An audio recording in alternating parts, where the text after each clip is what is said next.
मंत्रिमंडळातील सहकारी दीपकजी केसरकर, मंगलप्रसाद लोढा, लोकसभा, राज्यसभा तसंच विधानसभा, विधान परिषदेचे उपस्थित असणारे सर्व आजी माजी सन्माननीय सदस्य,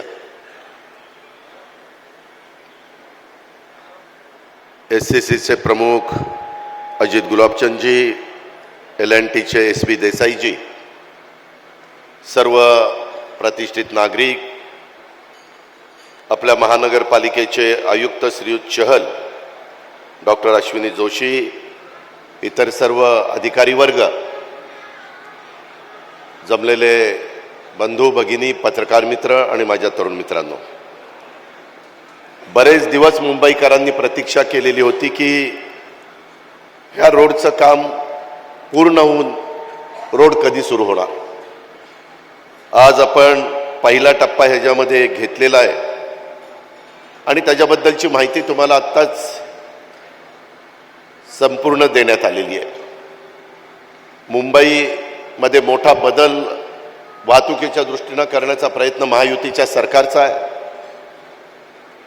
हा सगळा रोड एकदा वापरात आल्यानंतर, दुसराही टप्पा सुरू झाल्यानंतर बरीच वेळेची, इंधनाची बचत होणार आहे.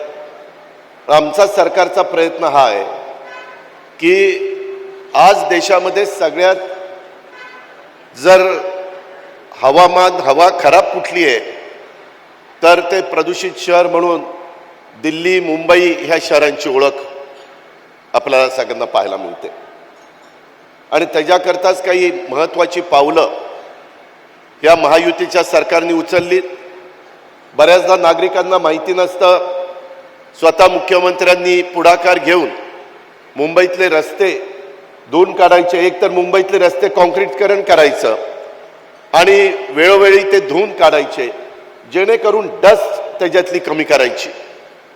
खूप जणांना असं वाटत असेल की बाबा हे पाणी कुठलं वापरतात, प्यायला पाणी नाही आणि रस्ते धुवायला हे निघालेत. वास्तविक सिरियस ट्रीटमेंट प्लांटमधनं निघालेलं पाणी जे पिण्याच्या योग्यतेचं नसतं, परंतु अशा रस्ते वगैरे धुण्याच्या करता किंवा प्लांटेशनच्या करता आपण वापरू शकतो. त्याच्यातून ह्या सगळ्या गोष्टी करतो आणि त्याच्यातनं निश्चितपणे हवेचं प्रदूषण कमी होण्याच्या करता मदत होते. मित्रांनो, मी देखील अनेक वर्ष राजकीय जीवनामध्ये काम करणारा कार्यकर्ता आहे. अनेक सरकारमध्ये मी कामं केलेली आहेत. परंतु आत्ताच्या काळामध्ये तुमच्या सगळ्यांच्या साक्षीनं जो काही प्रकल्प महायुतीच्या सरकारने महानगरपालिकेला विश्वासामध्ये घेऊन हातामध्ये घेतलाय, त्याच्यात नजीकच्या काळामध्ये मुंबईमध्ये मोठ्या प्रमाणावर झाडं आणि ग्रीनरी झाली पाहिजे, हाच विचार सरकारने केला, मुख्यमंत्री उपमुख्यमंत्र्यांनी केला. आणि जवळपास 250 एकर, इथून आपण प्रियदर्शनीला जातो तिथं 250 एकर ग्रीन बेल्ट आणि इथून टनेल काढून सबवेनं पलीकडे आपल्या रेसकोर्सला 125 एकर ग्रीन बेल्ट आपण त्या ठिकाणी करतोय. 300 एकर तुम्हाला इथं ग्रीनरी नजीकच्या काळामध्ये पाहायला मिळेल. अशा प्रकारचे कितीतरी महत्त्वाचे निर्णय हे महायुतीचं सरकार घेत आहे. स्वतः देशाचे पंतप्रधान नरेंद्र मोदी साहेबांचं व्हिजन आपण सगळेजण बघतो. देश पातळीवर अशाच प्रकारचे प्रकल्प त्यांच्या दूरच्या दृष्टीतनं चाललेले आहेत आणि त्याच प्रकारचे प्रकल्प अनेक, वेळ कमी आहे परंतु अनेक प्रकल्प आपण हातामध्ये घेतलेले आहेत. एवढा मोठा प्रकल्प आज 13-14 हजार कोटीचा असताना 1 रुपया देखील मुंबईकरांना कुठला टोल ह्याच्यावर द्यावा लागणार नाही, अशा प्रकारचा निर्णय देखील राज्य सरकारने आणि महानगरपालिकेने मिळून घेतलेला आहे. जेवढं काही मुंबईकरांच्या करता देता येईल आणि मुंबईकरांचं एकंदरीत आरोग्य पण चांगलं राहील, वाहतुकीची कोंडी त्या ठिकाणी सुटेल आणि मेट्रो असेल, कोस्टल रोड असतील, इतर वेगवेगळ्या मधल्या काळामध्ये पंतप्रधानांनी नावाशेवा ते शिवडी सुरू केलेला ब्रिज असेल, असे कितीतरी महत्त्वाची कामं आणि त्याच वेळेस काही टनेलची कामं देखील आपण सुरू केलेली आहेत. ह्याच पद्धतीनं आपल्याला सगळ्यांना पुढं जायचं आहे.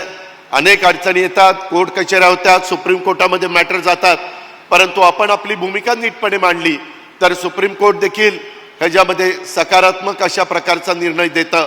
हा अनुभव आम्हाला सगळ्यांना आलेला आहे. तुमच्याही काही विधायक सूचना असतील तर जरूर करा.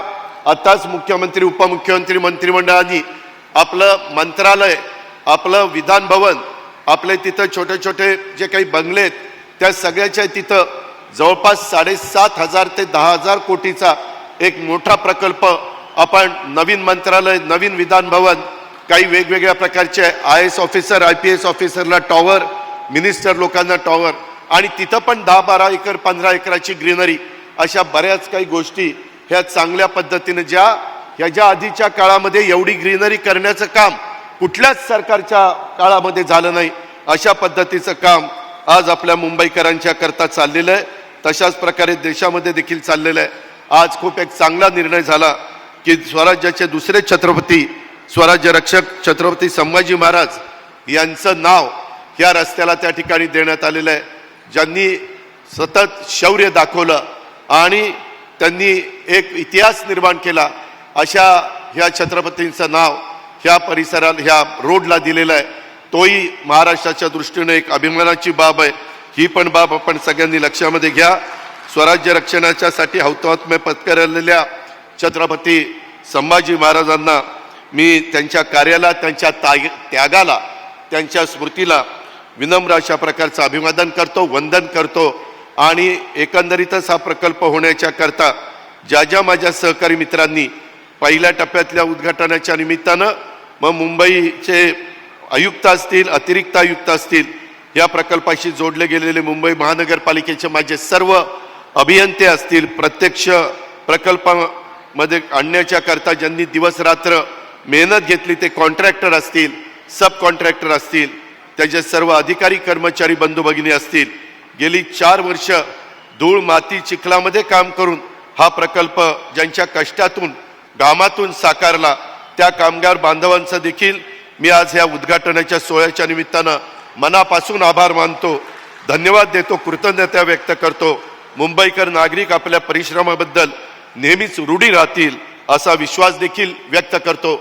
मुंबईकरांचं पण अभिनंदन करतो की ह्या काळामध्ये प्रदूषण वगैरे सगळ्या गोष्टी होत होत्या, तुम्हाला त्रास होत होता, परंतु तुम्ही तुमची सहनशीलता दाखवली. कारण कुठली कामं हातामध्ये घेतल्यानंतर अनेक अडचणी येत असतात. कधी कधी रात्री अपरात्री कामं चालतात, आजूबाजूच्या लोकांना त्रास होतो, परंतु लोकांनी समज करून घेतला. त्रास काही काळाकरता होईल, परंतु पुढं पिढ्यानपिढ्या सगळ्यांचं कल्याण होणार आहे. म्हणूनच हे सगळं घडलं. ह्याच्यातून मुंबई शहराच्या वैभवामध्ये भर पडलेली आहे.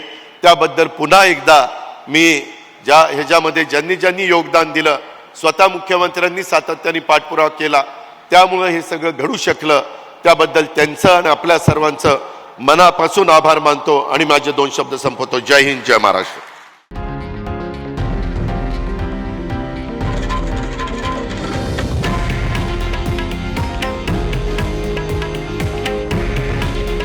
हे आहे देशातील नंबर 1 न्यूज नेटवर्क आणि आपण पाहत आहात TV9 मराठी.